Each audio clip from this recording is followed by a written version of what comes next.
राज्य सरकार अंगनवाड़ी कर्मी और सहायिका मानक पारिश्रमिक वृद्धि करने सह अवसरकालीन भत्ता दुर्घटना जनित सहायता आदि प्रदान करिथिबारु महंगा अंगनवाड़ी संघ पक्षरु मुख्यमंत्री नवीन पट्टनायक को कृतज्ञता जणाइबा सह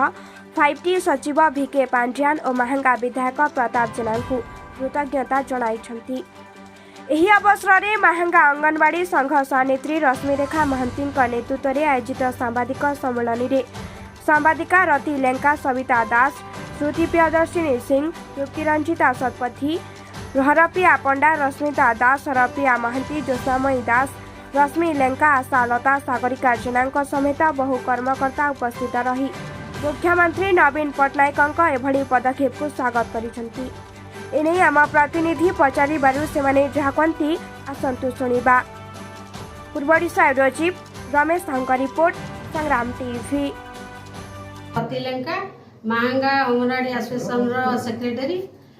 आमर दरमा वृद्धि होती जोटा कि चीफ मिनिस्टर कर 10,000 टंका आम 7,500 पाऊलु 2,500 वृद्धि कर 10,000 कले सहायिका मानकर जोटा पाते 3,750 से 5,000 कर मिनी मानकर 7,250 कर आमर जो बेनिफिट से कर रिटायरमेंट बेनिफिट एवं एक्सीडेंटल बेनिफिट से आम चीफ मिनिस्टर को हार्दिक अभिनंदन जनाऊँ। ता सहित 5T सचिव आम पांड्यन सार भी बहु चेष्टा करमको नहीं 2,500 टंका दिखाई जोटा कि केंद्र सरकार आम प्रति वैमात्रिक भाव पोषण कले आईटा कि आम आम अंडर चाकरी करमको देले ना यही बजेट रे तेणु आम मुख्यमंत्री एवं 5T सचिव ता सहित आमर विधायक श्रीजुक्त प्रताप जेना को बधाई जनाऊँ एवं धन्यवाद अर्पण करूँ जोटा कि सी आमर सबू समस्या बुझी महांग ब्लॉक रे जेते समस्या आम अंगनवाड़ी उपर आसी पाखु आम जिते भी जाइचु से आमर सबू समस्या बुझी सबू समस्यार समाधान कर भी आम धन्यवाद जनाऊँ। जगन्नाथ मो रश्मि महांती ऑल ओडिशा अंगनवाड़ी कर्मी और सहायिका सामूहिकर राज्य भाइस प्रेसिडेंट महांगा ब्लॉक रो प्रेसिडेंट गतकाली माननीय मुख्यमंत्री अंगनवाड़ी कर्मी मानकर भत्ता वृद्धि घोषणा कर 7,500 अंगनवाड़ी कर्मी मानक 10,000 मिनी अंगनवाड़ी 7,250 और सहायिका मानकर 5,000 लेखाएं भत्ता वृद्धि होती सहित सी अवसरकालीन सहायता 40,000 1 लाख एवं सहायिका मानकर 50,000 मिनी अंगनवाड़ी 75,000 और एक्सीडेंटल बेनिफिट 1 लाख एवं 2 लाख घोषणा कर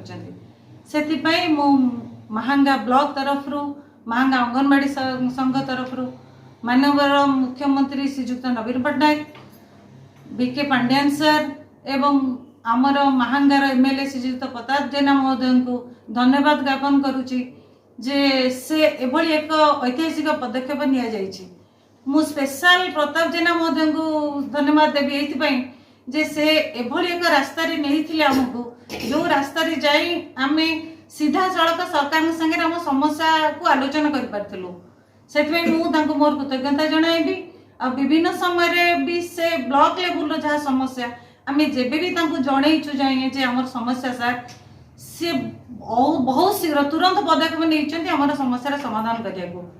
से मो महंगा संघ तरफ मो निज तरफ धन्यवाद और कृतज्ञता जनाऊँ। नमस्कार, जय जगन्नाथ।